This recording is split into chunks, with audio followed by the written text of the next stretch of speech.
اس کا ذاتی عمل ہے، انفرادی عمل ہے۔ تو میرا سوال سویڈن میں بسنے والے مسلمانوں سے ہے کہ تمہارا ذاتی انفرادی عمل کوئی نہیں ابھی تک؟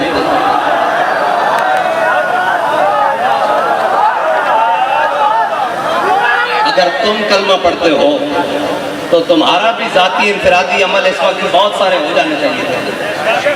بس اس کا تو دوسرا حل ہے ہی کوئی نہیں اور دوسرا۔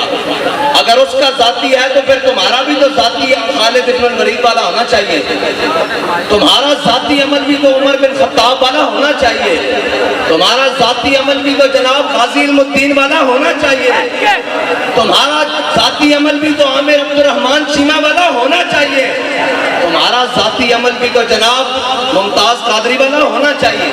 بس اس کی دوسری کوئی رائے نہیں ہے کہ اس کے خلاف کیا بات کریں۔ اور ایک اعلان ہے، وہ اعلان یہ ہے کہ لبیک کے پاس حکومت نہیں ہے اور ہمارے پاس اقتدار بھی نہیں ہے۔ اقتدار پر یہود و نصارہ کے ایجنٹ اور دنیا کے بدترین حاکم ہمارے اوپر مسلط ہیں اور سیاسی خسرے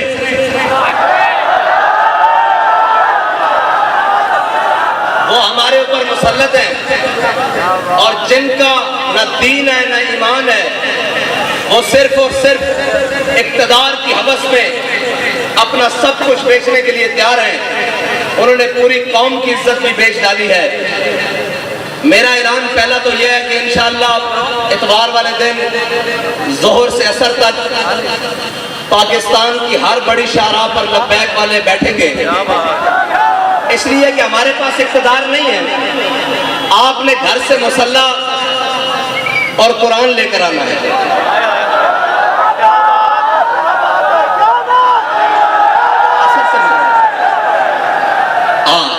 عصر سے مغرب تک سب نے اتوار والے دن قرآن اور مسلح لے کر آنا ہے۔ ہاتھ اوپر کرو جو لے کر آئے۔ پاکستان کی ہر بڑی شاہراہ پر لبیک والے، جیسے لاہور ہے تو لاہور میں بار روڈ پر، کراچی ہے تو شاہراہ فیصل پر، اسلام آباد ہے تو شاہراہ دستور پر، اس طرح جناب بڑی بڑی شاہراہوں پر قرآن اور مسلح لے کر آنا ہے۔ ٹھیک ہے جی، عصر سے مغرب تک، اور پھر مغرب سے عشاء بھی ہو سکتی ہے، عشاء سے فجر بھی ہو سکتی ہے، یہ تو پھر اگلی بات ہے نا۔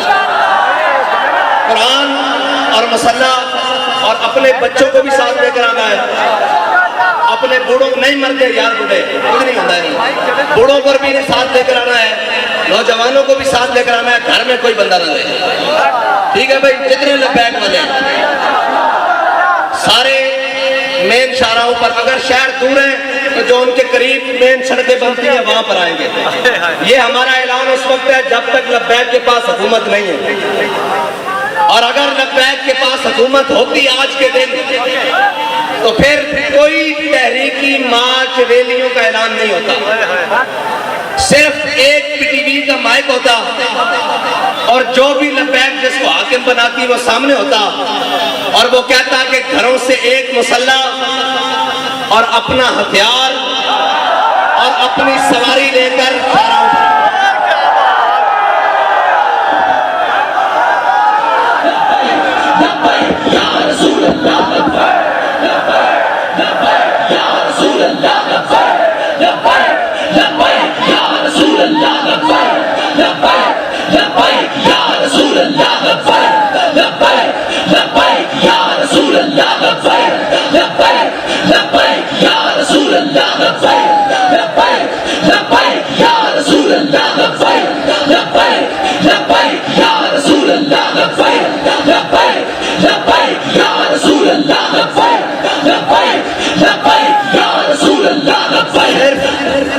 صرف یہ ہمارا اعلان ہوتا کہ اپنا ہتھیار، اپنا مسلح، اور سروں پر پگڑیاں تو ہم نے باندھی اسی لیے ہیں کہ وہ کفن کے لیے ہیں۔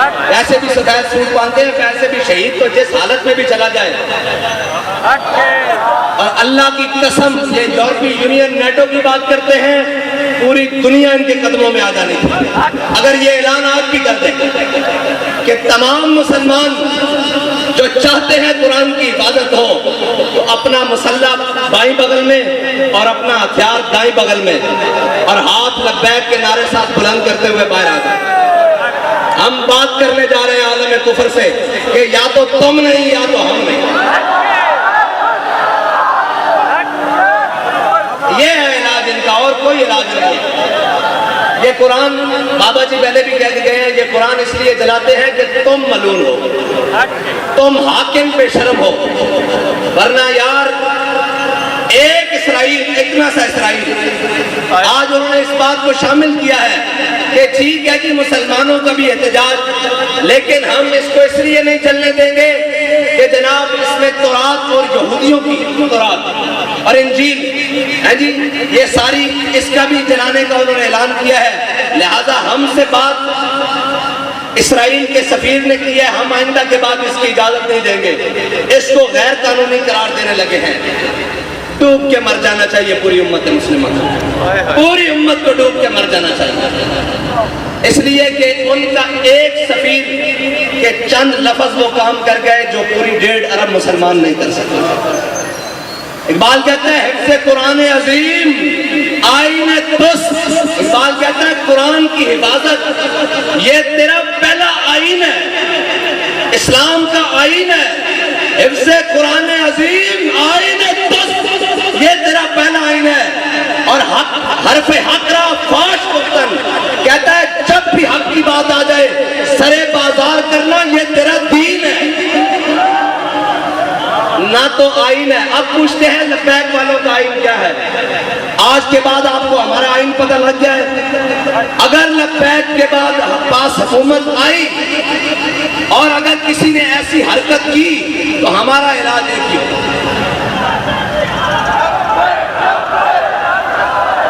اور ہمارے جو باہر بیٹھے ہیں نا بھائی، وہ کہتے ہیں کہ یہ جہاد کا نعرہ نہ لگائیں، ان کو تکلیف ہوتی ہے یورپ کو. میں کہتا ہوں دب کے لاؤ تاکہ انہوں نے پیڑ پوری ہو گئی.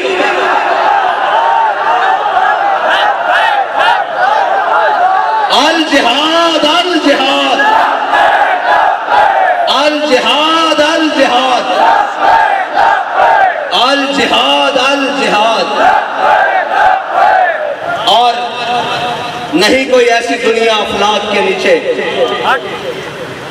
نہیں کوئی ایسی، اقبال کہتا ہے نا نہیں کوئی ایسی دنیا افلاک کے نیچے بیمار کا ہاتھ آئے تخت جموں کے. اقبال کہتا ہے دنیا میں کوئی ایسی جگہ رہ نہیں گئی کہ مسلمان کہیں ہم وہاں عزت سے حکومت کر رہے ہیں. اقبال کہتا ہے اس کا ایک ہی طریقہ ہے کہ جہاد کے لیے محمد عربی کی تلوار اٹھا لو.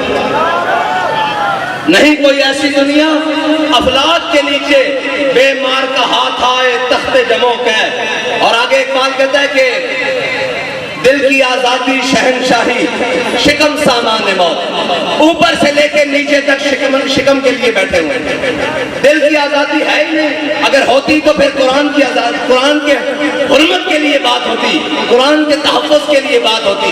ایک سے ایک پڑھ کے لائن آیا، کہتے ہیں جی یہ جناب ایسے آئیں گے، یہ وہ آئیں گے، پاکستان کو ایسا کوئی بھی نہیں ملے گا. جب تم نے قرآن کو چھوڑ دیا، حضور کی ناموس کو چھوڑ دیا، ہمیں کوئی پرواہ نہیں، تم سارے سمیت کر تمہارا سب کچھ چل جائے، زمین و آسمان آفات و بلیات سب چل جائے، ہمیں اس سے پرواہ نہیں. جب تمہارے دل میں قرآن کی عظمت نہیں تو تم بھی چل جاؤ، تمہارا گھر بھی چل جائے، تمہارے اسباب بھی چل جائے، ہماری آنکھ میں بھی بل نہیں آئے گا. اس لیے ہمیں کوئی تکلیف نہیں. ہمیں اگر تکلیف ہے تو قرآن کے جلنے کی ہے، اس لیے کہ وہ تکلیف اس ہاں اگر تمہیں قرآن کے جلنے کی تکلیف ہوتی تو پھر جو ہاتھ تمہارے جانے باتا اس ہاتھ کو ہم توڑتے، جو آنکھ تمہاری جانے پڑتی اس آنکھ کو ہم پھوڑتے. لیکن اب تو ہم دعا کرتے ہیں اللہ تمہیں اور غرق کرے، اور غرق کرے، اور غرق کرے، اور غرق کرے. ان تمام اسباب کو بھی آگ لگا دے جو تم نے صرف اسلام کے لیے رکھے ہوئے، اسلام کی حفاظت کے لیے نہیں رکھے. اور میں تو یہ کہتا ہوں کہ یہ سب ہم سب بھی مر جائیں اور ہم سب بھی غرق ہو جائیں اللہ کی کسی عذاب میں. عذاب ہی آئے گا نا ہم پر جب ہم محافظ قرآن نہیں ہیں. کیا کریں بھائی، سب صبح اٹھ کر سب کو عزت قرآن کی وجہ سے ملی. بابا جی جب قرآن کی بات آتے تھے فرماتے تھے چلیا ساری گلا بعد گھروں سے قرآن پڑھنے نکلے. 1974